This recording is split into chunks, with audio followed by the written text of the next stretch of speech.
ഹരേ രാമ രാമ രാമ ഹരേ ഹരേ, ഹരേ കൃഷ്ണ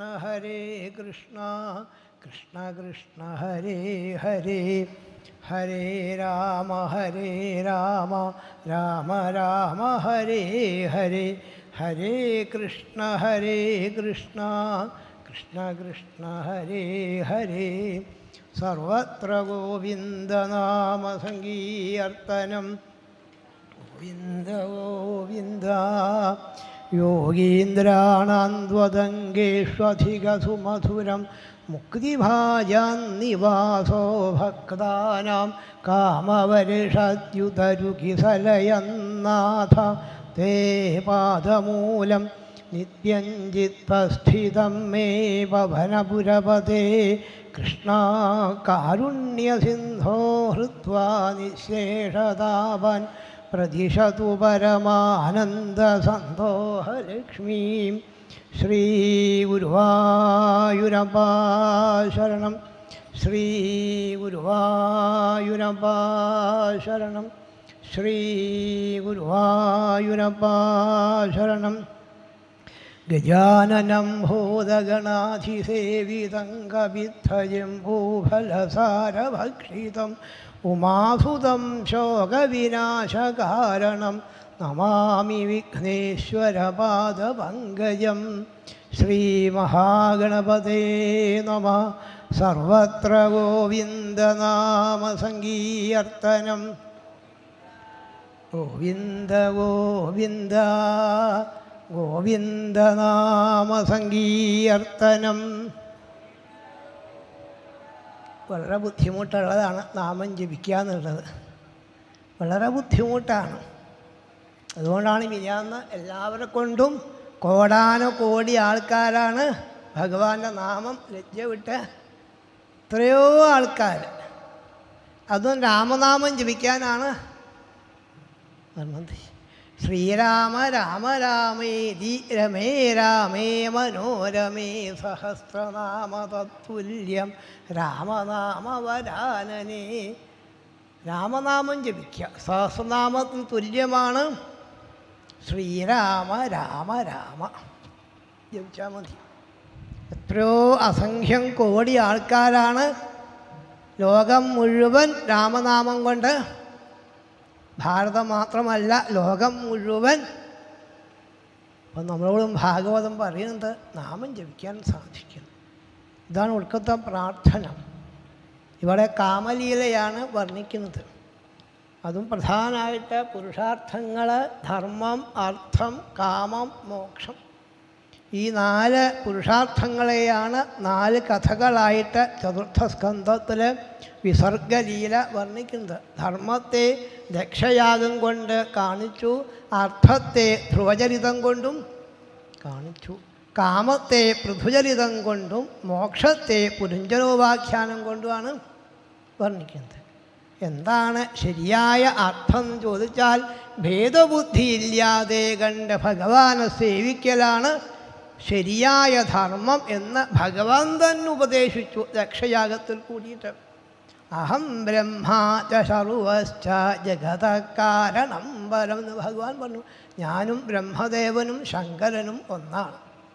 ത്രയാണാം ഏകഭാവാനം, ഏകഭാവത്തിൽ കാണാൻ സാധിക്കണം, വേറെ വേറെ കാണരുത്. ഒക്കെ ഒരേ ഒരു ഈശ്വരൻ തന്നെയാണ് പല ഭാവത്തിൽ ഇരിക്കുന്നത് എന്ന് ബോധ്യപ്പെടുത്തി. പിന്നെ അർത്ഥം എന്നത് സുനീതിയുടെ ഉപദേശം കേട്ട് ധ്രുവൻ ശ്രീഹരിയെ സേവിച്ചു. കുറച്ച് ബുദ്ധിമുട്ടിടയിലുണ്ടായപ്പോഴാണ് അതിനെ തരണം ചെയ്യാൻ മനുവിൻ്റെ വാക്ക് കേട്ട് വൈശ്രവണനെ നമസ്കരിച്ചപ്പം, വൈശ്രവണാണെങ്കിൽ എല്ലാ ധനത്തിൻ്റെയും നിധി വൈശ്രവൻ്റെ കയ്യിലാണ്, എന്താ വെച്ചാൽ കൊടുക്കാൻ തയ്യാറാ, എന്താ വെച്ചാൽ ചോദിച്ചോളൂ എന്ന് പറഞ്ഞപ്പം ധ്രുവന് ബോധ്യായി ഈ ഭൗതിക ധനം അർത്ഥമല്ല, അനർത്ഥമാണ് എന്ന് ബോധ്യമായിട്ട് ശരിയായ ധനം ഈശ്വരപാദഭക്തി, ഇളകാത്തൊരു ഭക്തിയാണ്. ഇതാണ് ശരിയായ ധനം. മറ്റ് ഭൗതിക ധനത്തെ ഏകാശസ്കന്ധത്തിൽ പറയുന്നുണ്ട് തസ്മാൽ അനർത്ഥം. അർത്ഥം എന്ന് പറഞ്ഞാൽ അപ്പോൾ അനർത്ഥം ഉണ്ടാക്കുന്നതാണ് അധികം ധനം കയ്യിലുണ്ടായാൽ 15 കൂട്ടം അനർത്ഥങ്ങൾ ഭിക്ഷുഗീതയിൽ പറയുന്നുണ്ട്. അപ്പം ശരിയായ അർത്ഥം ഭഗവത് പാദഭക്തി. ആ ധ്രുവൻ്റെ കഥയാണ് ശ്രീനാരദ മഹർഷിയാണ് പ്രേസുക്കളുടെ യാഗശാലയിൽ പോയിട്ട് ധ്രുവൻ്റെ മഹിമയെ പറഞ്ഞു കൊടുത്തപ്പോഴാണ് ഇവിടെ ചോദിച്ചത്, പ്രജയസുക്കൾ ആരാണ് എന്ന് ചോദിച്ചു. വിതുരനാണ് കഥ കേട്ടുകൊണ്ടിരിക്കുന്നത്. മൈത്രേയ മഹർഷിയാണ് കഥ പറയുന്നത്. നമ്മൾ ഇരിക്കുന്നത് ഹരിദ്വാരത്തിലാണ് അല്ലേ? ഭഗവാന്റെ കഥ എവിടെയാണോ അവിടെ ഹരിദ്വാരം അല്ലേ? നമ്മളൊക്കെ ഇരിക്കുന്നത് വാസ്തവം ഹരിദ്വാരത്തിൽ ഗംഗയിൽ കുളിച്ച് ശുദ്ധമായിട്ട് മഹർഷിയുടെ ആശ്രമത്തിൽ ഇരുന്നുകൊണ്ട് വിതുരൻ്റെ ഒപ്പം നമ്മളും ഭഗവാന്റെ കഥകളാണ്. അങ്ങനെ ആ വംശത്തെ വർണ്ണിക്കുമ്പോൾ ആ പരമഭക്തനായ അങ്കൻ്റെ കഥ വർണ്ണിച്ചു. അവിടെ ദുഷ്ടനായ വേനൻ്റെ കഥയും കാണിച്ചു വന്നു. പക്ഷേ സജ്ജനങ്ങൾ ഈ ദുഷ്ടതയല്ല കാണുക, എന്തെങ്കിലും നന്മ ഉണ്ടോയെന്നാണ്. ഇപ്പോൾ നന്മയില്ലാത്ത ആരുമില്ല, തിന്മയില്ലാത്ത ആരുമില്ല. ഒക്കെ തികഞ്ഞ ആൾ ഭഗവാൻ മാത്രമേ ഉള്ളൂ. നമ്മളുടെ ഒക്കെ നന്മയുണ്ട്, തിന്മയുണ്ട്, എല്ലാവരിലും ഉണ്ട്. ആ നന്മയെ എടുക്കാൻ സാധിക്കണ്ടേ? സജ്ജനങ്ങൾ ആ നന്മയാണ് കറന്നു കിട്ടുന്ന. അധതസ്യ പുനരുവിപ്രയ്യ അപുത്രസ്യ മഹീപദേ ബാഹുഭ്യാം മധ്യമാനാഭ്യാം മിഥുനം സമപദ്യത. കൈകൾ കടഞ്ഞപ്പോഴാണ് അതെന്ന് ഭഗവാൻ ലക്ഷ്മിയോടുകൂടി അവതരിച്ചു. പൃഥുമഹാരാജാവായിട്ടും അത്യുസ് മഹാരാജ്ഞിയായിട്ടുമാണ് രണ്ടുപേരും കൂടിയാണ് വന്നത്. കാരണം ഇവിടെ നന്മ ഉണ്ടാവാൻ ഭഗവാൻ ലക്ഷ്മിയോടുകൂടി ബ്രഹ്മദേവൻ നോക്കി പറഞ്ഞു, ഭഗവാന്റെ അവതാരമാണ്. പാതയോരരവിന്ദൻ തമ്മേനേ ഹരേ കലാ, ശ്രീഹരിയുടെ കലാവതാരമാണ് പറഞ്ഞ് സ്തുതിയൊക്കെ ഏറ്റുവാങ്ങിയിട്ട് ഓരോരോ ലോകപാലന്മാർ ഭഗവാൻ ഓരോന്ന് സമർപ്പിച്ചു. ഇന്ദ്രകിരീടമുത്കൃഷ്ടം ദണ്ഡം സംയമനയ്യമ. ഇന്ദ്രൻ കിരീടത്തെ കൊടുത്തു, യമൻ ദണ്ഡിനെ കൊടുത്തു, ഹരി സുദർശനചക്രത്തെയാണ് കൊടുത്തത്. ഭൂമിദേവി ഭഗവാനുണ്ട് പാതുക സമർപ്പിച്ചു. അത് യോഗമയികളാണ്. അതിൽ കയറി നിന്നാൽ എവിടെ വേണമെച്ചാൽ എത്താം. പിന്നെ വാഹനത്തിൻ്റെ ആവശ്യമില്ല. അങ്ങനെ സൂതമാഗതവന്തികളെ സ്തുതിക്കാൻ വേണ്ടി വന്നു. ഭഗവാൻ പറഞ്ഞു, ഇപ്പം സ്തുതിക്കുന്നു വേണ്ട, ഞാനൊന്നും ചെയ്തിട്ടില്ല. ഋഷീശ്വരന്മാരെ വാക്ക് കേട്ട് ഈശ്വരനാണെന്ന ഭാവത്തിൽ അവരെ ഈശ്വരനെയാണ് സ്തുതിച്ചത്. ഭഗവാൻ ഭരണം ഏറ്റെടുത്തു. പൃഥുരാദ്യ ക്ഷിതീശ്വര, ഭൂമിയിലെ രാജാവ് ആദ്യത്തെ രാജാവാണ്. ഈശ്വരൻ തന്നെ രാജാവായി വന്നുള്ള അവസ്ഥ.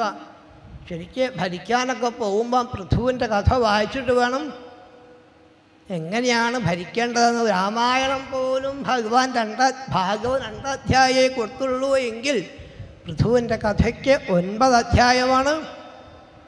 ഇത്രയും പ്രാധാന്യമുള്ള കഥയാണ്. പ്രധാനപ്പെട്ട കഥകളൊക്കെ 9 അധ്യായം. പ്രഹ്ലാദൻ്റെ കഥ 9 അധ്യായം, പൃഥുവിൻ്റെ കഥ 9 അധ്യായം, വാമനാവതാര കഥ 9 അധ്യായം. പിന്നെ കൃഷ്ണാവതാരായാൽ 9ൻ്റെ ഗുണിതാണ് 90. അതും പോരാ. പിന്നെ എല്ലാ അധ്യായത്തിലും ഭഗവാന്റെ കഥയാണ്. ഭഗവാൻ ഭരണം ഏറ്റെടുത്തു. നല്ലൊരു ഭരണം ഉണ്ടായിരുന്നു. അതും തെറ്റ് ചെയ്തത് ആരായാലും ശിക്ഷയേൽക്കേണ്ടി വരും.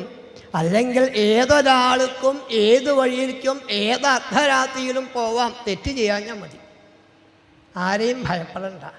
തെറ്റ് ചെയ്താൽ ശിക്ഷ ഉറപ്പാണ്. നല്ലൊരു ഭരണമായിരുന്നു. അങ്ങനെ ഭരിച്ചുകൊണ്ടിരിക്കുകയാണ്. ജനങ്ങളുടെ കരച്ചിൽ കേട്ടു മഹാരാജാവ്. രാജാവേ, വിശന്നിട്ട് വയ്യ. വയം രാജഞ്ചാഠരേണാഭിതപ്തായതാഗ്നിനാ കോടരസ്ഥേന വൃക്ഷ. വൃക്ഷത്തിൻ്റെ ഉള്ളിലുള്ള അഗ്നി വൃക്ഷത്തെ നശിപ്പിക്കുന്ന കൂട്ടത്തിൽ ഈ ജഠരാഗ്നി ഞങ്ങളെ നശിപ്പിക്കും. വിശന്നിട്ട് വയ്യ, ഭക്ഷണം തരൂ തരൂ എന്ന് പറഞ്ഞപ്പം ഭക്ഷണം കൊടുക്കേണ്ട ആളാരാ? ഭൂമിയല്ലേ ഭക്ഷണം തരേണ്ടത്. ഭൂമിയിൽ വിളവൊന്നും ഉണ്ടാവണില്ല. ഭഗവാൻ ഭൂമിയോടാണ് കോപിച്ചു എന്നാണ്. തൻ്റെ വില്ലും ശരവുമായിട്ട് ഭൂമിയോട്ട് ഭഗവാൻ കോപിച്ചപ്പോൾ ഭൂമി പശുരൂപം ധരിച്ച് പോവാൻ തുടങ്ങി. പല ദിക്കിലും പോയി എന്നാണ്. എവിടെയൊക്കെ പോയോ അവിടെയൊക്കെ ഭഗവാനുണ്ട്. ധാവന്തി തത്ര തത്രൈനം ദദൃശാനുദ്യതായുധം. എവിടെയൊക്കെ ഭൂമി പോയോ ഭഗവാൻ പിന്നാലെ ഈ മെതിയടി കയറി നിന്നാൽ മതി, എവിടെ വേണം ചായത്താന്ന. താൻ കൊടുത്ത ഉപായനം തനിക്ക് തന്നെ ബുദ്ധിമുട്ടായിട്ട് മാറി. ഭഗവാൻ പറഞ്ഞു, വസുധേ ത്വാം വധിഷ്യാമി, തന്നെ ഞാൻ വധിക്കുന്ന. ഭൂമിയോട് അമർന്ന് പശുരൂപത്തിലാണ് തന്നെ ഞാൻ വധിക്കും. ഞാൻ വേറെ ഭൂമിയെ സൃഷ്ടിക്കും. എൻ്റെ ജനങ്ങൾക്ക് നീ ഭക്ഷണം കൊടുക്കാൻ ഞാൻ വധിക്കുന്നതാണ്. നിനക്ക് എന്നെ മനസ്സിലായില്ലവോ?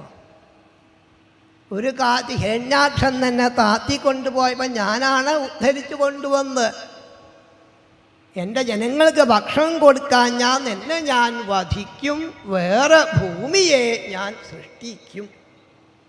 പറഞ്ഞു, ആ സൃഷ്ടിക്കാൻ ഈശ്വരനെ പറ്റുള്ളൂ. അങ്ങ് ഈശ്വരനാണോ? അതെ, ഞാൻ തരാന്ന. ഈശ്വരനെ സേവിക്കുന്ന ആൾക്കാർക്ക് ഭക്ഷണം കൊടുക്കുള്ളൂ എന്ന് ഭൂമിയുടെ പ്രതിജ്ഞയാണ്.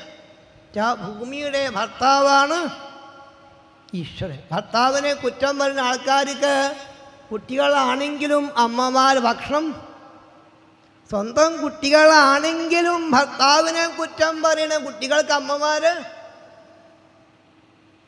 ഭൂമിയുടെ പ്രതിജ്ഞ, എൻ്റെ ഭർത്താവായ ഗുരുവായൂരപ്പനെ സേവിക്കുന്ന ആൾക്കാർക്ക് ഞാൻ ഭക്ഷണം കൊടുക്കുള്ളൂ. എല്ലാവരെ കൊണ്ടും ഞാൻ ഭഗവാനെ സേവിപ്പിച്ചോളാം എന്ന് പൃഥു പറഞ്ഞപ്പം ഞാൻ പശുവല്ലേ കറന്നിട്ടോളൂ എന്നാണ്. ഓരോരോ തലവന്മാരെ കുട്ടികളായി കുടിപ്പിച്ച് അവരവർക്ക് വേണ്ടതിനെ അവരവരെ കറന്നിട്ടുന്നതാണ്. ദേവന്മാരെ ഇന്ദ്രനെ കുട്ടിയായി കുടിപ്പിച്ച് അവർക്ക് വേണ്ട അമൃതനെ കടന്നിട്ടു. അസുരന്മാരെ പ്രസാദനെ കുട്ടിയായി കുടിപ്പിച്ച് അവർക്ക് വേണ്ടതും അവരും കറന്നെടുത്തു. മനുഷ്യന്മാർ മനുവിനെ കുട്ടിയായി കുടിപ്പിച്ച് നമ്മൾക്ക് വേണ്ടതും. നമ്മളൊക്കെ മനു എന്താണോ ചെയ്തു അതുപോലെ നമ്മൾ ചെയ്താലേ പരമസമ്മതമായ മനുവിൻ്റെ വംശം കേൾക്കണം എന്നാണ് പറഞ്ഞത് വിതുരൻ. അപ്പോൾ മനു എന്താണോ ചെയ്ത് അതുപോലെ നമ്മളും. അല്ലെങ്കിൽ പഞ്ചമസ്കന്ധം വേറൊരു പേര് പറയുന്നുണ്ട്. തൃതീയവും ചതുർത്ഥവും കേട്ടിട്ടും കുറച്ചെന്തെങ്കിലും പഞ്ചമം ആദ്യവും കേട്ടിട്ട് കുറച്ചെന്തെങ്കിലും മനു പറഞ്ഞ പോലെ ചെയ്തിട്ടില്ലെങ്കിൽ നമ്മളെ ഭാഗവതം പറയുന്ന വിപദ പശുഭീന. രണ്ട് കാലുള്ള മൃഗം, രണ്ട് കാലുള്ള മൃഗങ്ങളെ കണ്ടിട്ടുണ്ടോ? അപ്പം മൃഗാവരുത്, മനുഷ്യനാവണം ഇല്ലേ? മനു പറയും പോലെ മനു എന്താ ചെയ്തത്? തൻ്റെ മകള് ദേവഭൂതിയെ കർത്തമന് കൊടുത്തിട്ട് ഉള്ള സമയം മുഴുവൻ അയാതയാമാസ്വാന്തരയാപന ശൃണ്വതോ ധ്യായതോ വിഷ്ണു കുർവതോ ബ്രുവത കഥ. ചിലപ്പോൾ ക്ഷീണമൊക്കെ വരും ഇല്ലേ? ഭാഗവതം കേട്ട കുറേ നേരം ഇരുന്നാൽ ക്ഷീണം വന്നാൽ എണീക്കുക, പിന്നെ ഭഗവാനെ പ്രദക്ഷിണം വയ്ക്കുക, പിന്നെ കീർത്തനം പാടുക, നാമം ജപിക്കുക. ഇങ്ങനെ അയാൾ 24 മണിക്കൂർ പോരാന്ന്. ഇങ്ങനെ മാറി മാറി ചെയ്താൽ മതി. കഥ കേൾക്കുക, കഥ പാടുക, നാമം ജപിക്കുക. ഇങ്ങനെയുള്ള ആൾക്കാർക്ക് കഥം ക്ലേശാന്ന, എങ്ങനെ ദുഃഖം വരുന്നു എന്നാണ്. അങ്ങനെ ഭൂമിക്ക് വേണ്ടതൊക്കെ എല്ലാം സമൃദ്ധിയായി മാറി, എല്ലാം കറന്നെടുത്തു. മാത്രമല്ല ദുഹിതൃത്വേചകാരേ മാം പ്രേംണ ദുഹിതൃവത്സല, ഒരു പുത്രിയെ പോലെ പെരുമാറി രാജാവിൻ്റെ അടുത്തെന്നാണ്. അങ്ങനെ ഭൂമിക്ക് ഭഗവാൻ പേരും കൊടുത്തു. പൃഥുവിൻ്റെ മകള് പൃഥ്വി എന്ന പേര്. ഭൂമി നിരപ്പാക്കിന തൻ്റെ വില്ലുകൊണ്ട് ഭൂമി നിരപ്പാക്കിയിട്ടാണ് ഒരു ബുദ്ധിമുട്ടും ഇല്ലാതെ കണ്ട് യഥാസുഖം വസന്തി സ്മ തത്ര തത്ര അകുതോ ഭയ. ഒരു ഭയവും ഇല്ലാതെ കണ്ട് സുഖമായിട്ട് താമസിക്കാൻ അന്നാണ് വീട് വെച്ചുള്ള താമസമൊക്കെ തുടങ്ങിയത്. സൗകര്യമൊക്കെ ഭഗവാൻ ഒരുക്കിക്കൊടുത്തു. ഗ്രാമാൻ പുര പത്തനാനി ദുർഗാണി വിവിധാനി ച, എല്ലാം ഒരുക്കിക്കൊടുത്തു. എല്ലാവരും ശ്രീഹരിയെ സേവിക്കുന്നു. സർവസമ്പൽ സമൃദ്ധിയാണ് അവിടെ. ഈ സജ്ജനങ്ങൾ ഇങ്ങനെ പറഞ്ഞ് കേട്ട് ഈശ്വരനെ സേവിച്ചാൽ ഉണ്ടാവുന്ന ഗുണം സർവസമ്പൽ സമൃദ്ധിയാണ്. സമ്പത്ത് ധാരാളങ്ങൾ വന്നപ്പം എവിടെയാ വയ്ക്കുക? നശിക്കാത്ത ദിക്കിൽ വെക്കണ്ടേ? ധാരാളം ഉണ്ടായാൽ, പണം ധാരാളം ഉണ്ടായാൽ ബാങ്കിലാണ്. പക്ഷെ ഇപ്പോൾ ബാങ്കിൽ കൊണ്ടിട്ടാൽ അത് ചിലപ്പോൾ 2 മണി കഴിഞ്ഞു എന്നും അല്ലെങ്കിൽ ഞായറാഴ്ച ആണെന്നൊക്കെ പറയില്ലേ. ഭഗവാന്റെ പാദമാകുന്ന ബാങ്കിൽ ഈ ധനം കൊണ്ടിട്ടാൽ ആവശ്യമുള്ളപ്പോൾ കാക്കുവാനാകുന്ന ദൈവത്തെ വാഴ്ത്തിയോൻ ഞാനേ ധന്യെന്ന് വാഴുന്ന വെറുതെ ആവശ്യം അറിഞ്ഞ് അനുഗ്രഹിക്കുന്ന ഭഗവാന്റെ പാദമാകുന്ന ഈ ബാങ്കിലെ ഈ പണം കൊണ്ടിട്ടുള്ള അന്നത്തെ ഈശ്വരാരാധന യാഗങ്ങളാണ്. പുതുമഹാരാജാവ് യാഗങ്ങൾ ആരംഭിച്ചു. ഒരു യാഗം കഴിഞ്ഞപ്പം വീണ്ടും സമ്പത്തുണ്ടാവും, വീണ്ടും യാഗം. സൽക്കർമ്മല്ലേ, ചെയ്യാലോ എന്ന ഭാവത്തിൽ അസംഖ്യം യാഗങ്ങളാണ്. 99 യാഗം പുതുമഹാരാജാവ് ചെയ്തു. 100ാമത്തെ യാഗം ആരംഭിച്ചപ്പോഴാണ് ഇന്ദ്രനൊരു സംശയം. ഈ യാഗം കൂടി ചെയ്താൽ ശതക്രതു എന്നുള്ള പേര് അതുണ്ടാവാൻ ആരെയും സമ്മതിക്കില്ല. ഒരാൾ ഉയരാൻ പുറപ്പെട്ടാൽ പുരാണങ്ങളിലെ ഇന്ദ്രൻ ഇങ്ങനെ കാണിക്കുന്ന വേദത്തിലെ ഇന്ദ്രൻ സർവേശ്വരൻ തന്നെയാണ്. നമ്മളെ മനസ്സിൻ്റെ ഭാവമാണ് ഇന്ദ്രനായിട്ട് ഒരാൾ ഉയരാൻ പുറപ്പെട്ടാൽ താക്കണ അവസ്ഥ. അങ്ങനെ യാഗം മുടക്കാനാണ് ഇത്രയും 99 യാഗത്തിനും മാന്യസ്ഥാനത്ത് വന്നിരുന്ന് ഹവിർഭാഗം സ്വീകരിച്ച ഇന്ദ്രൻ ഈ യാഗം മുടക്കാനാണ്. യാഗശാലയിൽ രൂപത്തിൽ അശ്വത്തെ കെട്ടിയിരുന്നു. വവെടുക്കാൻ വേണ്ടി പോയപ്പോഴാണ് പെട്ടെന്നൊരു മഞ്ഞ. യാഗശാലയിൽ മഞ്ഞാണ് പോയി, അശ്വത്തെ കാണാനില്ല. പുത്രൻ വിജിതാശ്വനാണ് അന്വേഷിച്ച് കണ്ടെത്തി അശ്വത്തെ കൊണ്ടുവന്ന രൂപത്തിൽ കെട്ടി യാഗം ആരംഭിച്ചു. വവെടുക്കാൻ വേണ്ടി പോയപ്പം ഒരു ഇരുട്ട് യാഗശാലയിൽ. ഇരുട്ട് പോയപ്പം അശ്വത്തെ കാണാനില്ല. പല പല വേഷവും കെട്ടിയിട്ട് നീചകർമ്മം ചെയ്യാണ്. അറിയില്ല വാസ്തവം ഗോപിക്കുറിയൊക്കെ ഉണ്ടാവും, നല്ല കുറിയൊക്കെ ഇട്ട് ഹരേ നാരായണ ഹരേ നാരായണ ജപിക്കുണ്ടാവും. നല്ല വേഷമൊക്കെയാണ്. അടുത്ത അശ്വം ഉണ്ടാവും. നല്ല വേഷം കെട്ടിയിട്ട് ശീതകർമ്മം പാഖണ്ഡമതം അന്നാണ് ഉണ്ടായതെന്നാണ്. നല്ല ഇതാണ് ഗുരുവായൂർ ഇടയ്ക്കിടയ്ക്ക് വിളിച്ച് പറയാറുണ്ട്. ക്യൂ നിൽക്കുന്ന ആൾക്കാരെ പ്രത്യേകം ശ്രദ്ധിക്കണം. അവനവൻ്റെ ആഭരണങ്ങൾ ഇതാരാ കൊണ്ടുപോകണത്? പുറമേയുള്ള ആളൊന്നും അല്ല, ഈ ഒപ്പം നിൽക്കുന്ന ആൾ തന്നെയാണ്. ഞാൻ നട തുറന്ന് ഗുരുവായൂരപ്പാന്ന് വിളിക്കുമ്പം കയ്യിലെ വള പോയി.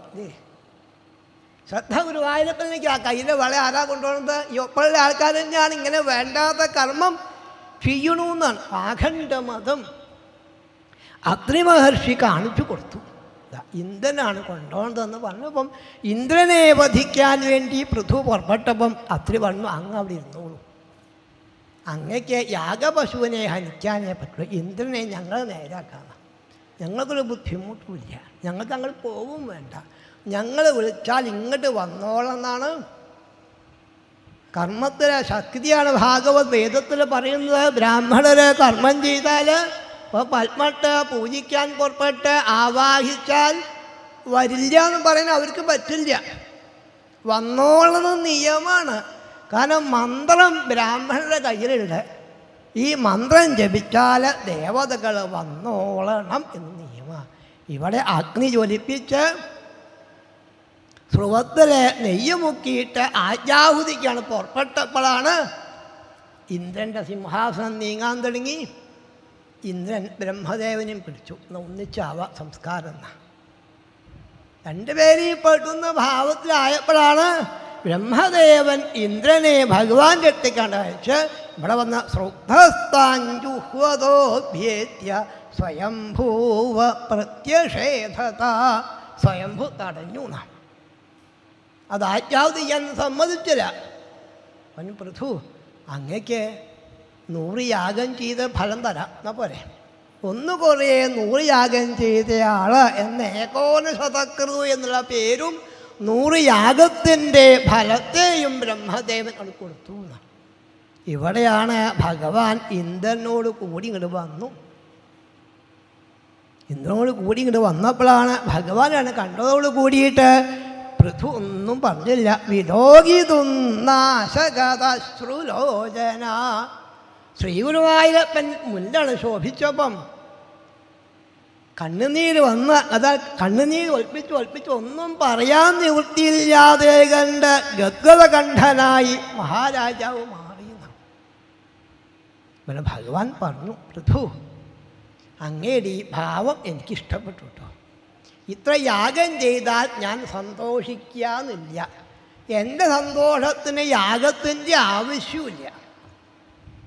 ബ്രഹ്മദേവൻ പറഞ്ഞപ്പോൾ യാഗം നിർത്തിയില്ലേ, ഇപ്പോഴാണ് എനിക്ക് സന്തോഷമായതെന്ന്. അങ്ങ് യാതൊരു വൈരവും ഇന്ദ്രനോടില്ലല്ലോ, ഒരു വൈരവും ഇല്ല. ഭഗവാൻ ചോദിച്ചു, പൃഥു എന്താ അങ്ങക്ക് വേണ്ടതെന്ന് ചോദിച്ചു. എന്താ ചോദിച്ചോളൂ എന്നാണ്. എല്ലാം കൊടുക്കാൻ തയ്യാറായി ഭഗവാൻ വരിക. പൃഥു ഭഗവാന്റെ അംശം എന്താ ചോദിച്ചോളൂ എന്ന് പറഞ്ഞപ്പോൾ പൃഥു പറഞ്ഞു, ഭഗവാനെ ഈ എല്ലാ ജീവജാലങ്ങൾക്കുണ്ട് ഈ സുഖവും ദുഃഖവും. ഇതില്ലാത്തൊരു ജീവനും. നമ്മളൊക്കെ സുഖമാണ് എന്ന് പറയും ഇല്ലേ?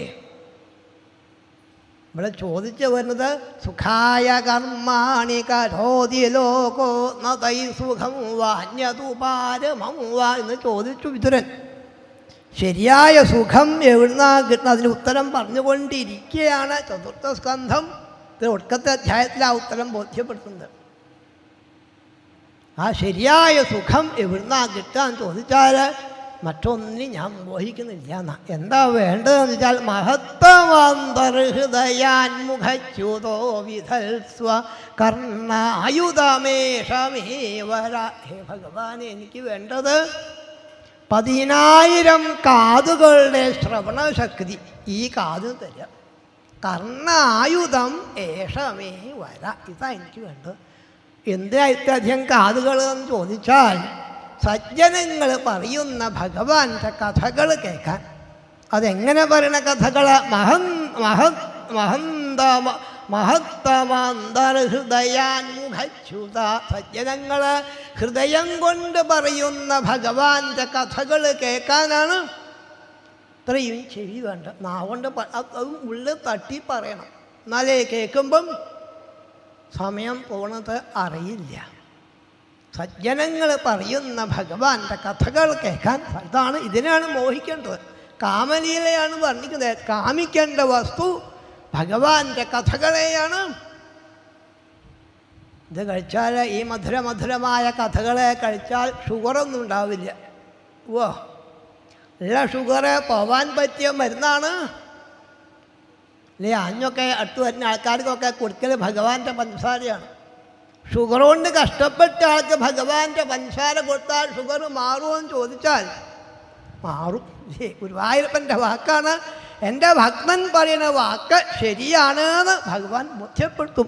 ഇത് കഴിക്കും തോറും ഷുഗർ കുറഞ്ഞ് പഞ്ചസാര കഴിച്ചാൽ ഷുഗർ കുറയോ? കുറയും. അതാ ആഞ്ഞത്തിൻ്റെ വാക്കിൻ്റെ ശക്തിയാണ്. അപ്പോൾ സജ്ജനങ്ങൾ പറയുന്ന ഭഗവാന്റെ കഥകളാണ് എനിക്ക് കേൾക്കേണ്ടത്. അത് സാധിക്കണം. പിന്നെ എന്താ ചോദിക്കേണ്ടത്? വാസ്തവ നിശ്ചയം കേട്ടോ. അങ്ങ് പ്രേരിപ്പിച്ചാൽ പലതും ചോദിക്കും. അതുകൊണ്ട് എനിക്ക് നന്മ എങ്ങനെ ഉണ്ടാവും അതെന്നേക്കാൾ കൂടുതൽ അറിയാൻ അങ്ങനെയൊക്കെയാണ് അല്ലേ? അപ്പോൾ എനിക്ക് നന്മ എങ്ങനെയാണ് ഉണ്ടാവുക വെച്ചാൽ അത് തന്ന് എന്നെ അനുഗ്രഹിക്കുക. അതും എങ്ങനെയെന്ന് ചോദിച്ചാൽ യഥാചരേത് ബാലഹിതം പിതാ സ്വയം തഥാ ത്വമേവാരിഹസി നസ്വമീഹിതും.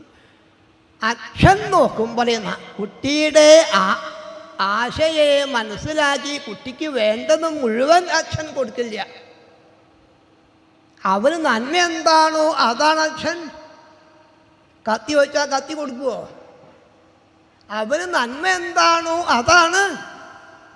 ധ്രുവൻ പറഞ്ഞു വെച്ചത് വാശ്രേയവ വത്സകമനുഗ്രഹകാതരോസ്മാൻ എന്നാണ്. തള്ളപ്പശു തൻ്റെ കുട്ടിയെ നോക്കും പോലെ എന്നാണ്. പൃഥു ഒന്നും കൂടി കയറ്റി വെച്ചു. അമ്മയ്ക്കും അബദ്ധം പറ്റുന്ന. എങ്ങനെ അമ്മയ്ക്ക് അബദ്ധം പറ്റുകയെന്ന് ചോദിച്ചാൽ, അമ്മയ്ക്ക് ഭക്ഷണം ഉണ്ടാക്കാതിരിക്കാൻ അമ്മയ്ക്ക് ഉണ്ടാക്കില്ല എന്നൊക്കെ പറഞ്ഞാലും ഉണ്ടാക്കാതിരിക്കാൻ അമ്മയ്ക്ക് പറ്റില്ല. കുട്ടികൾ അമ്മയെന്ന് വിളിച്ചാണ്. അപ്പം ഉണ്ടാക്കാതിരിക്കാൻ പറ്റില്ല. ഈ ഉണ്ടാക്കിയ ഭക്ഷണം കഴിച്ചാൽ കുട്ടിക്ക് ആപത്താണെങ്കിൽ എന്നാലും ഉണ്ടാക്കും. മറ്റുള്ളവർക്കും വേണ്ടേ, ഉണ്ടാക്കും. അച്ഛൻ പറഞ്ഞിട്ടുണ്ട് കൊടുക്കരുതെന്നൊക്കെ പറഞ്ഞിട്ടുണ്ടെങ്കിലും കാണാതെ കണ്ട് അമ്മ കൊടുക്കും. അമ്മയ്ക്ക് അധികം വാത്സല്യമാവുകൊണ്ട് ഇത് കാരണം ആപത്തുണ്ടാവുന്നു. എന്നാൽ അച്ഛനാണെങ്കിലോ ഈ അസുഖം മാറിയിട്ടുണ്ടാക്കിയാൽ മതിയെന്ന്. ആ അച്ഛൻ്റെ ഭാവമാണ് യഥാചരേത് ബാലഹിതം പിതാ സ്വയം തഥാ ത്വമേവ അർഹസി. പിതാവ് നോക്കും പോലെ നോക്കണം എന്നാ പറഞ്ഞ. ഭഗവാൻ എന്തെന്നില്ലാത്ത സന്തോഷമായി. ഭഗവാൻ സ്വതവേ അങ്ങനെ ആർക്കും ഭക്തിയൊന്നും കൊടുക്കില്ല. മുക്തിന്ദാതി കരിഹിൽ ഭക്തി യോഗം. മുക്തിയെ മുകുന്ദൻ വാരി വാരി കൊടുക്കും. ഭക്തി ചോദിച്ചാൽ നാമം ജപിച്ചോളൂ, ഭാഗവതം കേട്ടോളൂ, ഭാഗവതം വായിച്ചോളൂ, സമയമായാൽ ഞാൻ തരാമെന്നാണ് അല്ലേ, സമയമായാൽ തരാമെന്നാ. അങ്ങനെ ഭക്തിയെ ഭഗവാൻ കൊടുത്താൽ ഭക്തൻ്റെ ദാസനായിട്ടാണ് ഭഗവാൻ നിൽക്കാം. ഈ ദാസ്യം സ്വതവേ ആർക്കും നല്ലോണം നോക്കിയേ ഭഗവാൻ കൊടുക്കുള്ളൂ എങ്കിൽ ഇവിടെ ഭാഗവതം പറയണു തമാഹരാജൻ മയി ഭക്തിരസ്തുതേ. ഭക്തിയാണ് പ്രധാനം ചെയ്യുന്നത്. കൊടുക്കാത്ത ഭക്തിയാണ് ഭഗവാൻ പൃഥുവിനാണ് പ്രദാനം ചെയ്ത് പൃഥുവിൻ്റെ ഉള്ളിലേക്കാണ് കയറിയിരുന്നത്. ഭഗവാൻ എവിടെയാന്ന് ചോദിച്ചാൽ എവിടെയാണ് ഭഗവാൻ ശോഭിക്കുന്നത്? നമ്മളോട് ആ ഭാഗവതം നിങ്ങൾ അങ്ങോട്ടും ഇങ്ങോട്ടും നോക്കണ്ട, അവനവൻ്റെ ഉള്ളിലേക്ക് തന്നെയാണ്. ഇതാ ഈ ഒരു ജ്ഞാനത്തെ ഭഗവാൻ കൊടുക്കുക. പൃഥുവിൻ്റെ ഉള്ളിലേക്കാണ് ഭഗവാൻ കയറിയിരുന്നത്. പൃഥു ആണെങ്കിൽ സജ്ജനങ്ങളുടെ അനുവാദത്തോടു കൂടി സഭ വിളിച്ചു കൂട്ടി. അതും ഗംഗയുടെയും യമുനയുടെയും മധ്യത്തിൽ വെച്ചാണ് ബ്രാഹ്മണ അനുവാദത്തോടു കൂടി എല്ലാവരെയും വിളിച്ചു വരുത്തിയിട്ട് പൃഥുവിൻ്റെ ഉപദേശമാണ്. നല്ല വാക്ക്, കുറേയൊന്നും പറയണ്ട. ചാരു ചിത്രപദം സൃഷ്ണം മൃഷ്ടം ഗൂഢം അവിക്ലവം സർവേഷാം ഉപകാരാർത്ഥം. എല്ലാവർക്കും വേണ്ടി എല്ലാവരെയും ഭഗവാൻ വിളിക്കുന്നു. ഭഗവാന്റെ ഉപദേശമാണ് നമ്മളോട് ആ ഭാഗവതം പറയുന്ന സഭ്യ ശൃണുത. എല്ലാവരും കേൾക്കണം. ഭാഗവതം വായിച്ചുകൊണ്ടിരിക്കെ സംസാരിക്കാൻ, ഭാഗവതം കേട്ടുകൊണ്ടിരിക്കെ സംസാരിക്കാൻ. അപ്പം നമ്മളോട് ആ ഭാഗവതം പറഞ്ഞത് എല്ലാവരും കേൾക്കണം. എൻ്റെ വാക്ക് സഭ്യ ശൃണുത ഭദ്രം വ സാധവോ യഹാജത. എല്ലാവരും എൻ്റെ വാക്ക് കേൾക്കണം. ഇത് ഭഗവാൻ പറയാനുള്ളത് എന്താണെന്ന് ചോദിച്ചാൽ, ഈശ്വരൻ തൻ്റെ പിതാവ് ഈശ്വരൻ ഇല്ല എന്ന് പറഞ്ഞെങ്കിൽ പൃഥു അതല്ല. അസ്തി ചേതി ഈശ്വര സാക്ഷാൽ. ഉണ്ട് ഈശ്വരൻ എന്നാ, ഈശ്വരൻ ഉണ്ട് എന്നല്ല, ഉണ്ട് ഈശ്വരൻ. എല്ലാവരും ഈശ്വരനെ സേവിക്കണം. ഈശ്വരനെ സേവിച്ച നന്മ നേടിയ ആൾക്കാരാണ് മനോരുത്താനപാദസ്യ ഭ്രുവസ്യാപി മഹീപദേ. ഉത്താനപാദൻ, ഭ്രുവൻ, പ്രിയവ്രതൻ തുടങ്ങിയ ആൾക്കാർ, പ്രഹ്ലാദൻ, ബലി തുടങ്ങിയ ആൾക്കാരൊക്കെ ശ്രീഗുരുവായൂരപ്പനെ സേവിച്ച് നന്മ നേടിയ ആൾക്കാരാണ്. എല്ലാവരും ഭഗവാനെ സേവിക്കണം. സേവിക്കാൻ തോന്നണ്ടേ? സേവിക്കാൻ തോന്നണ്ടേ? ഈ ഭക്തി എങ്ങനെയാണ് ഉണ്ടാവുക എന്ന് ചോദിക്കുന്നുണ്ട് ഏകാദശസ്കന്ധത്തിൽ. 3 മാർഗം അവിടെ പറയുമ്പം ഭക്തി, കർമ്മം, 4 മാർഗം അവിടെ പറയുന്നുണ്ട്. വിധി നിഷേധത്തെ പറ്റി ചോദിക്കുമ്പോഴാണ് ജ്ഞാനയോഗം, കർമ്മയോഗം, ഭക്തിയോഗം. നല്ല ജ്ഞാനമുള്ള ആൾക്കാർക്കാണ് ജ്ഞാനയോഗം. കർമ്മത്തിൽ ആസക്തിയുള്ള ആൾക്കാർക്കാണ് കർമ്മയോഗം. സാധാരണക്കാർക്ക് വലിയ ജ്ഞാനമില്ല, വലിയ ആസക്തിയും. നമ്മളെ കൈപ്പെട്ട ആൾക്കാരല്ലേ. വലിയ ജ്ഞാനമല്ല, ഒരു ജ്ഞാനവും ഇല്ല എന്നാണ്. പിന്നെ ഭാഗവതം കുറേ കേട്ടാലേ ബോധ്യമാവുള്ളൂ, ഒന്നും മനസ്സിലാവില്ല. ആദ്യമൊന്നും പറയില്ല, കുറേയാണ് കേട്ടാൽ തോന്നും. ഓരോരോ അധ്യായം കഴിയുമ്പോഴും ഇതി ശ്രീമദ്ഭാഗവതേ മഹാപുരാണേ പാരമഹംസ്യാം സംഹിതായം, പരമഹംസ സംഹിതയെ ആണ് ഭാഗവതം. മനസ്സിലാവുന്നതല്ല എന്ന് ഏകാശം ഉദ്ധവൻ പറയുന്നുണ്ട്. ഭഗവാനെ എനിക്കൊന്നും മനസ്സിലായിട്ടില്ല. ഉദ്ധവന് മനസ്സിലായില്ലെങ്കിൽ നമുക്ക് മനസ്സിലാവുമോ? മനസ്സിലാവുന്നതല്ല എന്ന് പറഞ്ഞപ്പം ഭഗവാൻ പറഞ്ഞു, ഉദ്ധവനത് ബോധ്യായി, മനസ്സിലാവില്ല. സത്യം ഞാൻ പറയട്ടെ എന്ന് വെച്ചു, ഇതാർക്കും മനസ്സിലാവുന്നതല്ല, ഇതാർക്കും മനസ്സിലാവുന്നതല്ല എന്ന് ഉദ്ധവന് മനസ്സിലായില്ലേ? ഉദ്ധവന് അപ്പം നമ്മളൊക്കെ ഉദ്ധവൻ്റെ അടുത്ത് എത്തിയിട്ടില്ല. ഉദ്ധവനാണെങ്കിൽ ബൃഹസ്പതിയുടെ ശിഷ്യനാണ്, എല്ലാ ഗുണങ്ങളും നേടിയ ആളാണ്, നല്ല ജ്ഞാനിയാണെന്ന് മാത്രമല്ല വൃന്ദാവനത്തിൽ പോയിട്ട് ഭക്തി എന്താണെന്ന് മനസ്സിലാക്കി ഇവിടെ വന്നയാൾ ആ ഉദ്ധവൻ പറയുകയാണ് എനിക്കിതൊന്നും അപ്പോൾ മനസ്സിലാവുന്നതല്ല വാസു. പിന്നെ മനസ്സിലായി തോന്നുന്നുണ്ടെങ്കിൽ അത് ഗുരുവായൂരപ്പൻ്റെ അനുഗ്രഹം, കുറച്ചെന്നെങ്കിലും മനസ്സിലാശ മത അനുഗ്രഹമെന്ന് ഭഗവാന്റെ വാക്കുണ്ട്. വിളിച്ചു കൂട്ടിയിട്ടാണ് അതിലേക്ക് ഒരു രസം ഉണ്ടാവാൻ ചെയ്യേണ്ടത്. യൽപാദസേവാഭിരുചിസ്തപസ്വിനാമശേഷജന്മോപചിതം മലന്ധിയ സദ്യക്ഷിണുത്യന്വഹമേധീ സദീയഥാപദാങ്കുഷ്ടവിനിസൃതാസരിൽ ഉണ്ടാവണമെങ്കിൽ ആ പാദത്തെ സേവിക്കാൻ ഒരഭിരുചി ഉണ്ടാവണം. ഒരഭിരുചി ഉണ്ടാവണമെങ്കിൽ മനസ്സിലെ മാലിന്യങ്ങൾ ഇത് നന്നെന്ന് തോന്നണമെങ്കിൽ മനസ്സിലെ മാലിന്യം പോയാലേ നന്നെന്ന്. ഈ മാലിന്യം എങ്ങനെ പോവും? മാലിന്യം പോണെങ്കിൽ ഭഗവാന്റെ കഥകൾ കേട്ട് മനസ്സ് ശുദ്ധാക്കണം. എങ്ങനെ ശുദ്ധാക്കാൻ ചോദിച്ചാൽ ശുദ്ധാക്കേണ്ട മാർഗം പലതുമുണ്ട്. അപ്പം നിലം ശുദ്ധം മാറിയാൽ ചാണകം കൊണ്ട് മെഴുകിയാലേ ശുദ്ധാവുള്ളൂ. പാത്രം ശുദ്ധം മാറിയാൽ വെണ്ണീര് ഉപയോഗിച്ച് കഴുകിയാലേ മനഃശുദ്ധിക്കതൊന്നും പറ്റില്ല. ശുദ്ധാവണമെങ്കിൽ സ്മൃത്യാത്മാനശ്ചൗജം ഭഗവാനെ സ്മരിച്ച് ഭഗവാനെ സ്മരിച്ച് ഭഗവാനെ സ്മരിച്ച് സ്മരിച്ച് സ്മരിച്ച് സ്മരിച്ച് ശുദ്ധായിക്കോളേ. കുറേ ഇങ്ങനെ കണ്ണുനീരായിട്ട് ഇങ്ങനെ മാലിന്യം അങ്ങോട്ട് പോയി കഴിഞ്ഞാൽ ആ ശുദ്ധമായ മനസ്സിലെ ഭഗവാൻ ശോഭിക്കുന്നു. അത് മനസ്സിലാക്കണമെങ്കിൽ സജ്ജനങ്ങളെ ആശ്രയിച്ചാൽ ഇത് മനസ്സിലാവുള്ളൂ. സജ്ജന സംസർഗമാണ് പ്രധാനമായിട്ട് നേടേണ്ടത്. ആ സജ്ജനങ്ങളെ വേണ്ട പോലെ സേവിക്കണം.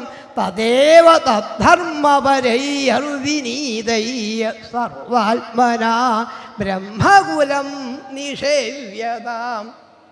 ഇവിടെ ബ്രാഹ്മണരെന്നാണ് പറഞ്ഞത്. സർവാത്മന ബ്രഹ്മകുലം നിഷേവ്യതാം. സർവാത്മന ബ്രാഹ്മണ കുലത്തെ അങ്ങോട്ട് നമസ്കരിക്കുക. ബ്രാഹ്മണനുള്ള ദിക്കിലേ താമസിക്കാൻ പാടുള്ളൂ എന്ന് നിയമമുണ്ട്. അവരെ മുഖത്തുനിന്നാണ് സജ്ജനങ്ങൾ ബ്രാഹ്മണ സത്വഗുണപ്രധാനികളാണ്. അപ്പം സത്വഗുണപ്രധാനികളായ ആൾക്കാരായിട്ട് ബന്ധപ്പെട്ടാലേ ഭഗവാന്റെ കഥകൾ അങ്ങനെ സജ്ജനങ്ങളെ ബഹുമാനിക്കാൻ സാധിക്കണം. പ്രസീതതാം ബ്രഹ്മകുലംഗവാഞ്ച ജനാർദ്ദന സാനുചരശ്ച മഹ്യം. സജ്ജനങ്ങളെ സന്തോഷിക്കുക, അതിന് ബ്രാഹ്മണരെ പൂജിക്കുക, പശുക്കളെ പൂജിക്കുക, ഭഗവത് സന്തോഷത്തിന് വേണ്ടിയിട്ട് കർമ്മം ചെയ്യുക. നല്ല ഉപദേശമാണ് കൊടുത്തു പൃഥുമഹാരാജ ജനങ്ങൾക്ക്. ജനങ്ങളൊക്കെ ശ്രീഹരിയെ സേവിക്കണം. എല്ലാവരും ഭഗവാനെ സേവിക്കുന്ന അവസ്ഥ. ആരും തെറ്റ് ചെയ്യണില്ല. ഇങ്ങനെയൊക്കെ ആണെങ്കിൽ പോലീസും വേണ്ട, കോടതിയും വേണ്ട, ഒന്നും വേണ്ട. പിന്നെ എല്ലാവരും ഭക്തന്മാരായാൽ വേണോ? പിന്നെ എല്ലാവരും ഭഗവാനെ സേവിക്കുന്ന പൃഥുവിൻ്റെ കൊട്ടാരത്തിലേക്കാണ് സനകാദി യോഗീശ്വരന്മാർ ഇങ്ങോട്ട് വന്നു എന്നാണ്. സ്വതവേ അവരൊന്നും കാണാൻ പറ്റുന്നതല്ല വാസ്തവം. അവരങ്ങോട്ട് വന്നോടുകൂടി മഹാരാജാവാണ് നമസ്കരിച്ചു. ഞാൻ എന്ത് പുണ്യാവാസവും ചെയ്ത് അഹോ ആചരിതം കിം മേ മംഗളം മംഗളായന യസ്യവോ ദർശനം യാസിൽ ദുർദർശാനഞ്ച യോഗിഭി. കാണാൻ സാധിക്കാത്ത സജ്ജനങ്ങളെ അവരെ കാണാൻ സാധിച്ചു. ഇങ്ങനെ ബ്രാഹ്മണരെ സന്തോഷിക്കാന്ന് വെച്ചാൽ യസ്യ വിപ്രാഹ പ്രസീദന്തി ശിവോ വിഷ്ണുശ്ച സാനുക. ഈശ്വരൻ സന്തോഷിച്ചോ എന്ന കാര്യത്തിൽ യാതൊരു സംശയമില്ല. സജ്ജനങ്ങൾ വരാത്ത ഗൃഹം എത്ര വലിയ കൊട്ടാരമാണെങ്കിലും വ്യാളാലയദ്രുമാവൈ, അത് പാമ്പിൻ്റെ മാളം പോലെ ആവുള്ളൂ. സജ്ജനങ്ങളെ വരുത്തുക, അവരെ പാദം കൊണ്ട് യജ്ഞാസ്തീർത്ഥപാദീയ പാദതീർത്ഥ വിവർജിത. സജ്ജനങ്ങളുടെ പാദം ഗൃഹത്തേക്ക് വെച്ച് ഗൃഹത്തെ ശുദ്ധീകരിക്കാൻ നമ്മളോടാ പറയുന്നത്. സജ്ജനങ്ങളെ ഇടയ്ക്കിടയ്ക്ക് വരുത്തിയിട്ട് ഗൃഹത്തെ ശുദ്ധീകരിക്കാൻ അവർക്ക് വേറൊന്നും പറയാനില്ല, ഭഗവാന്റെ കഥകളാണ്. അപ്പോൾ നിങ്ങൾക്ക് സുഖമാണോ എന്ന് ചോദിക്കേണ്ട ആവശ്യമില്ല. പരമാനന്ദം അനുഭവിക്കുന്ന ആൾക്കാരാ സജ്ജനങ്ങൾ. പക്ഷെ ഈ ആനന്ദം എവിടുന്നാ കിട്ടുക? ക്ഷേമ കേനഞ്ജസാഹ. എങ്ങനെയാണ് സജ്ജനങ്ങളെ നന്മ ഉണ്ടാവുക എന്ന് ചോദിച്ചു. സനൽകുമാര മഹർഷി പറഞ്ഞു, ഇതൊക്കെ അങ്ങേക്കുണ്ട്. ഇങ്ങനെയുള്ള ഒരാളെ കാണാൻ വേണ്ടിയിട്ടാണ് ഞങ്ങൾ വന്നെങ്കിലും പറയാം. എന്തിനു വേണ്ടിയാണ് ഭഗവാന്റെ കഥകൾ പറയുന്നതെന്ന് ചോദിച്ചാൽ ഇവിടെയുള്ള ആൾക്കാർക്ക് അറിയാഞ്ഞിട്ടല്ല. മള്ളിയൂർ എത്രയോ കാലം ഭഗവാന്റെ കഥകൾ പറഞ്ഞ് ഓരോ മണ്ഡരിയും ഹരേ രാമ രാമ രാമ ഹരേ ഹരേ. അപ്പം ഇവിടെ കഥ പറയേണ്ട ആവശ്യമില്ല. എന്താ കഥ പറയുന്നതെന്ന് ചോദിച്ചാൽ ഈ വേണ്ടാത്ത ഭക്ഷണം കഴിച്ച് വേണ്ടാത്ത കാര്യങ്ങളും പറയുന്ന നാവിനെ ശുദ്ധീകരിക്കാനാണ് ഭഗവാന്റെ കഥകൾ. ഇതിലും പ്രധാനമായിട്ട് പറഞ്ഞു, ഇവിടെ സമ്പാദിക്കേണ്ടത് വാസ്തവം 2 കാര്യമുള്ളൂ. അതിലും പ്രധാനമായിട്ട് ഒന്ന്, അസ്ത്യേവരാജൻ ഭവതോ മധുദ്വിഷ പാദാരവിന്ദസ്യ ഗുണാനുവാദനേരതി.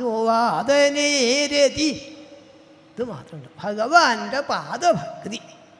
ഈ പാദഭക്തി ഉണ്ടായിക്കഴിഞ്ഞാൽ വിഷയവൈരാഗ്യം തന്നാല വന്നോളും. വിഷയവൈരാഗ്യവും ഭഗവത് പാദഭക്തിയുമാണ്. ഭക്തി ഉണ്ടാവും തോറും വൈരാഗ്യവും. കോട്ടയത്തു നിന്നും കോഴിക്കോട്ടേക്ക് ട്രെയിനിൽ പോകുമ്പം കോഴിക്കോടിനോട് അടുക്കും തോറും കോട്ടയത്തോട് വിടാൻ പറയുന്നു വേണ്ട. ഭഗവാന്റെ അടുത്തേക്ക് പോകും തോറും വിഷയം തന്നാലെ വിട്ടുപോയിക്കോളും. വേദങ്ങളും ശാസ്ത്രങ്ങളും ഇതിഹാസങ്ങളും പുരാണങ്ങളും ഒക്കെ വർണ്ണിക്കുന്നത് വേദേ രാമായണേ ജൈവ ഇതിഹാസേ ഭാരതേ തഥാ ആദ്യാന്ത്യേ ച മധ്യേ ച ഹരി സർവത്ര ഗീയതേ.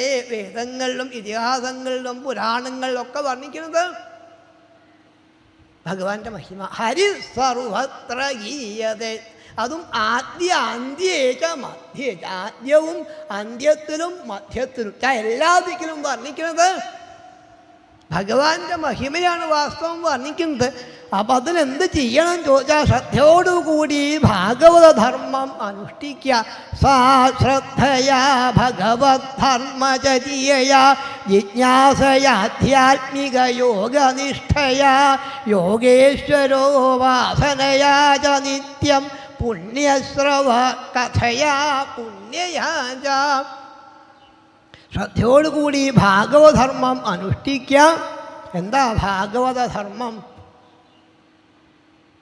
ഭാഗവതധർമ്മം എന്താണെന്ന് വെച്ചാൽ വളരെ എളുപ്പത്തിൽ ഏകാദശം പറയുന്നുണ്ട്. ക്ഷീണകർമ്മങ്ങളൊക്കെ ഭഗവാനിൽ അർപ്പിക്കുക. കായേന വാചാ മനസേന്ദ്രിയർവാ എന്നുള്ള കർമ്മങ്ങളൊക്കെ ഭഗവാനിൽ അർപ്പിക്കാൻ ഭഗവാന്റെ കഥകൾ കേൾക്കുക, കഥകൾ പാടുക. പുണ്യശ്രവ കഥയാ. പുണ്യത്തെ തരുന്ന ഭഗവാന്റെ കഥകൾ കേൾക്കുക, കഥകൾ പാടുക. അതല്ലാതെ കണ്ട് വെറും അർത്ഥകാമന്മാരായി മാറരുത്. ധർമാർത്ഥ കാമമോക്ഷങ്ങളെ വർണ്ണിക്കുമ്പം ധർമ്മവും ഇല്ല, മോക്ഷവും ഇല്ല. അർത്ഥവും കാമവും മാത്രമായി. ഇപ്പം ഇല്ലേ, പണം സമ്പാദിക്കുക, സുഖം അനുഭവിക്കുക, ഇത് മാത്രമായി. ധർമ്മവും ഇല്ല, മോക്ഷവും ഇല്ല. ഈ അർത്ഥത്തിനും കാമത്തിനും പിന്നാലെ തന്നെ പോവാതെ കണ്ട് ഈശ്വരനെ സേവിക്കാൻ സാധിക്കണം. അഹിംസ ശീലിക്കുക, യമനിയമങ്ങൾ ശീലിക്കുക. ഇതും പ്രധാനമായിട്ട് കിട്ടാൻ പറ്റിയ മാർഗമാണ്.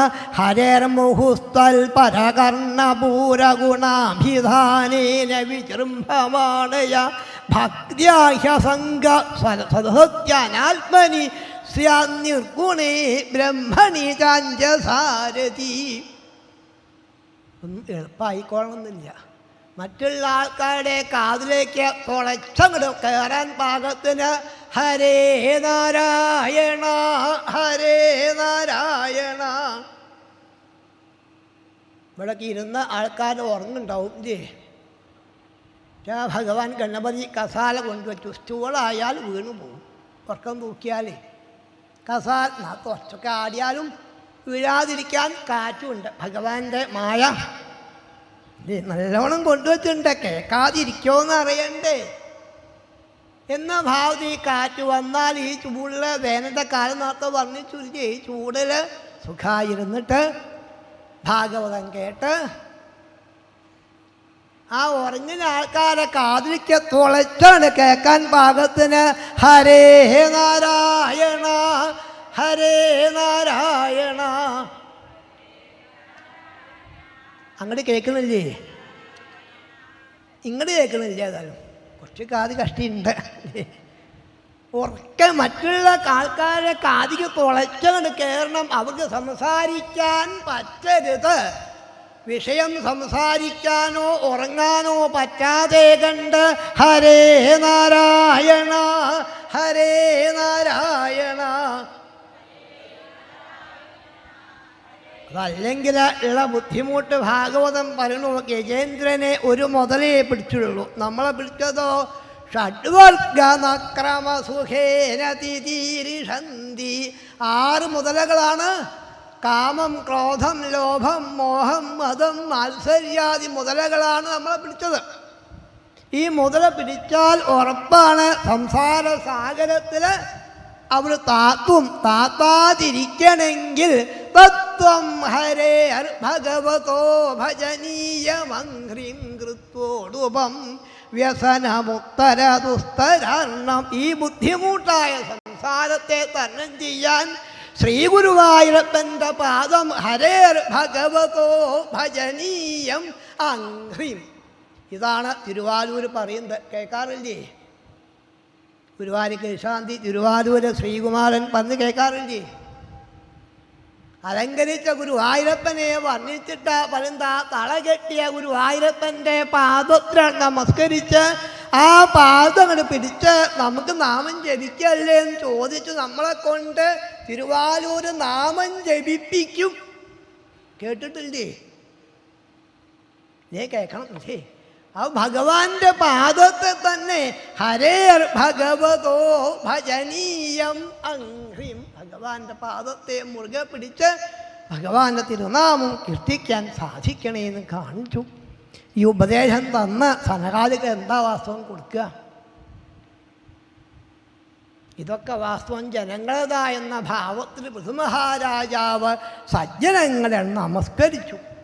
പൃഥു ഭഗവാന്റെ അവതാര, സനകാദികളും ഭഗവാന്റെ അവതാര. എങ്കിലും സജ്ജനങ്ങളെ കാണുന്ന നേരത്ത് അത് നമസ്കരിച്ചു. കൃതാർത്ഥരായി. പൃഥുവും കൃതാർത്ഥനായി, സനകാദികളും കൃതാർത്ഥരായി. പൃഥു നോക്കി നിൽക്കുകയാണ്. അവർ മേപ്പടാപ്പം പോയി. പിന്നെ അവരെ കണ്ടിട്ടില്ല. കുറച്ച് കാലം കൂടി ഭരണം ഉണ്ടായിരുന്ന അദ്ദേഹത്തിന് 5 പുത്രന്മാരാണ്. ജിതാശ്വം, ധൂമ്രകേശം, ഹരിയശ്വം, ദ്രവീണം, മൃഗം. 5 പുത്രന്മാരാണ്. അദ്ദേഹത്തിൻ്റെ ഭരണരീതിയെ പറയുമ്പം കേമന്മാരെ പോലെയാണ് എന്നാണ്. അതും ധർമ്മരാടിവ ശിക്ഷായാം ആശ്ചര്യേ ഹിമവാനിവ കുബേരയിവ കോശാഢ്യോ ഗുപ്താർത്ഥോ വരുണോ യഥാ. കുബേരനെ പോലെയാണ്. അതും ബ്രഹ്മദേവനെ പോലെയാണ്, കാമദേവനെ പോലെയാണ്. മനുവിന് വാത്സല്യേ മനുവന്നൃണം പ്രഭുത്വേ ഭഗവാനജ. പ്രഭുത്വത്തിലെ ബ്രഹ്മദേവനെ പോലെ, വാത്സല്യത്തിലെ മനുവിനെ പോലെ, വേദവിഷയത്തിലെ ബൃഹസ്പതിയെ പോലെ. അന്ന് ഒരാളെ പേര് കാതിലുണ്ടായിരുന്നു, അതുപോലെ ആയിരുന്നു. ശ്രീരാമൻ്റെ പേരായിരുന്നു.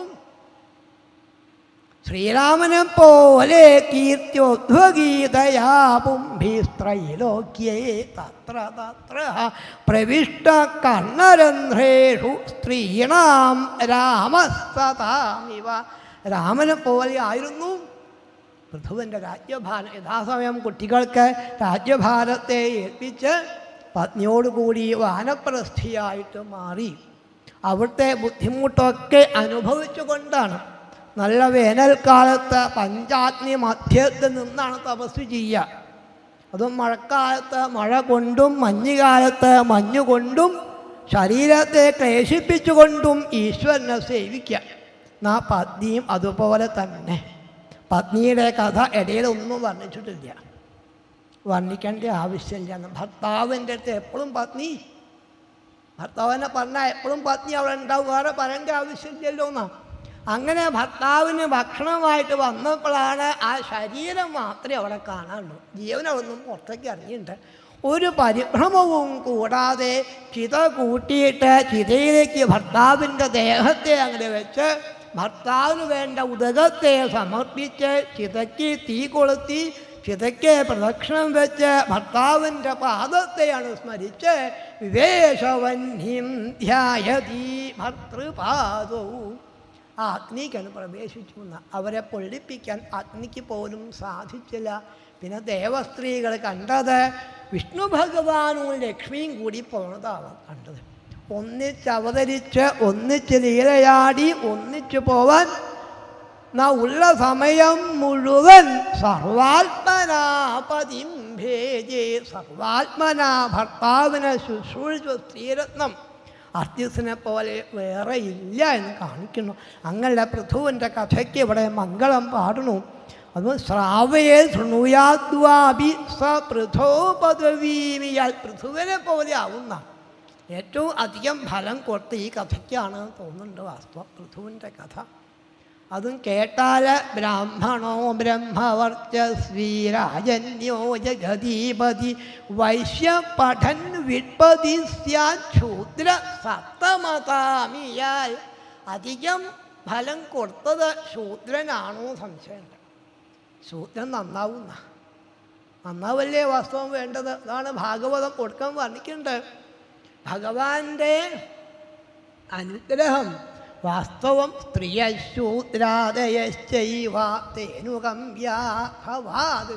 ഭഗവാന്റെ അനുകമ്പ സ്ത്രീകൾക്കും ശൂദ്രന്മാർക്കുമാണ് നന്മ അധികം അവർക്കാണ് ഉണ്ടാവുക. ശ്രദ്ധയോടുകൂടി ഭഗവാന്റെ കഥകൾ കേട്ടാൽ, അതും ഇത് വളരെ വിനയത്തോടു കൂടി ഭാഗവതം കേൾക്കാൻ വന്നിട്ട് ഭാഗവത സ്വരൂപിയായ ശ്രീകൃഷ്ണ ഭഗവാനെ നമസ്കരിച്ച് ആദരവോടുകൂടി കേട്ടാൽ എല്ലാം നന്മയുണ്ടാവുമെന്ന് കാണിച്ചാണ് ആരെങ്കിലും വർണ്ണിച്ച. പിന്നെ ആ വംശത്തെ വർണ്ണിക്കുമ്പോഴാണ്, വിദാശ്വൻ്റെ വംശത്തെ വർണ്ണിക്കുമ്പോഴാണ് വേദിഷത്ത് എന്ന പേരായ മഹാരാജാവിൻ്റെ കഥ വർണ്ണിക്കുന്നത്. അദ്ദേഹത്തിനാണ് പ്രാചീന ബലിഹിസ് എന്നും കൂടി പേരുണ്ടായി. കർമ്മം കൊണ്ടുണ്ടായ പേരാണ്.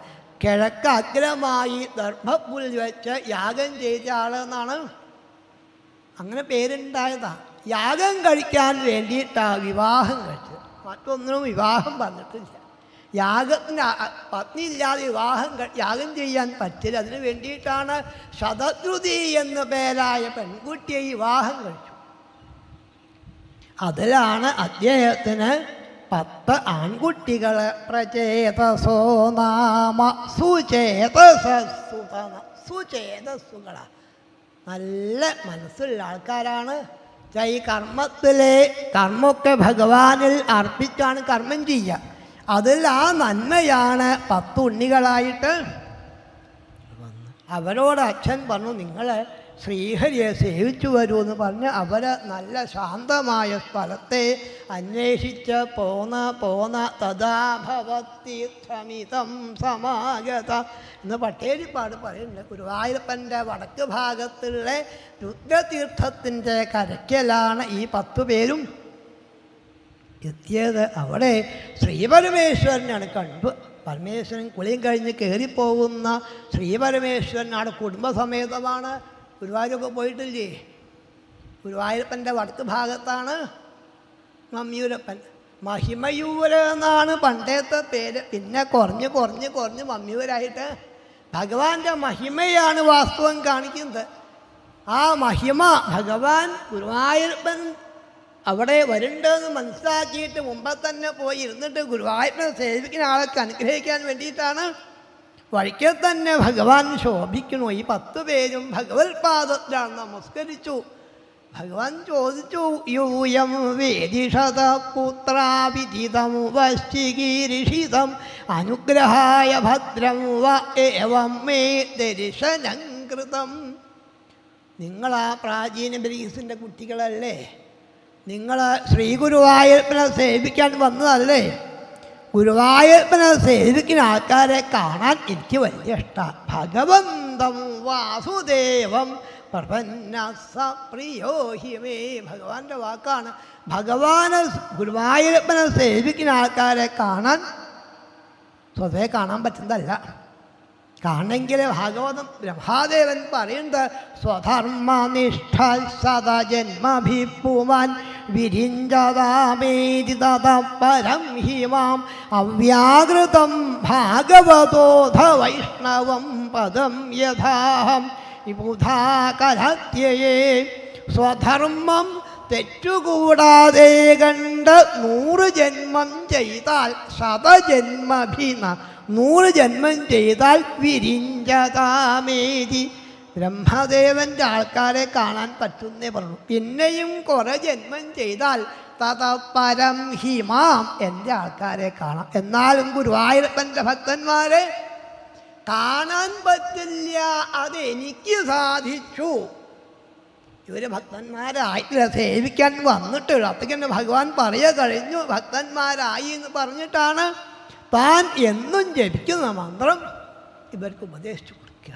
ഗുരുനാഥനായിട്ട് ശ്രീപരമേശ്വരനാണ്. അതും എല്ലാവർക്കും നന്മ ഉണ്ടാവട്ടെ, സ്വസ്തിരസ്തുമേ, നന്മ ഉണ്ടാവട്ടെ എന്ന് കാണിച്ചുകൊണ്ടാണ് താൻ എന്നും ജപിക്കുന്ന മന്ത്രം. ഭഗവാൻ ചതുർമൂർത്തി വ്യൂഹത്തെ, ഭഗവാന്റെ നാമത്തെ വർണ്ണിച്ചുകൊണ്ട് ഭഗവാന്റെ ആ സ്വരൂപത്തെയും ശ്രീമഹാദേവൻ വർണ്ണിച്ചു.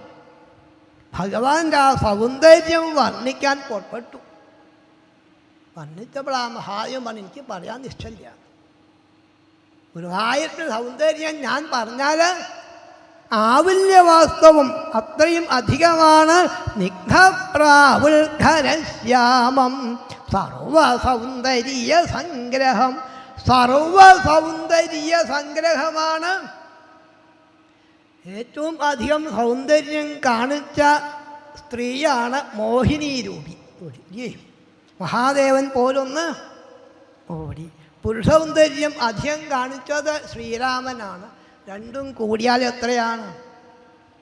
അതിലും അപ്പുറമാണ് സർവസൗന്ദര്യ സംഗ്രഹം. അതാ ഭഗവാന്റെ സൗന്ദര്യം എന്ന് കാണിച്ചിട്ടാണ് അങ്ങനെ സജ്ജനങ്ങളെ കാണാൻ സാധിക്കുക. അതും കുറച്ചു നേരം, അധികം വേണ്ട. ക്ഷണാർത്ഥമിവ രാജേന്ദ്ര ക്ഷണാർത്ഥേനാവിതുലയേ ന സ്വർഗം നാ പുനർഭവം ഭഗവൽ സംഗി സംഗസ്യ മർത്യാനാം കിമുദ.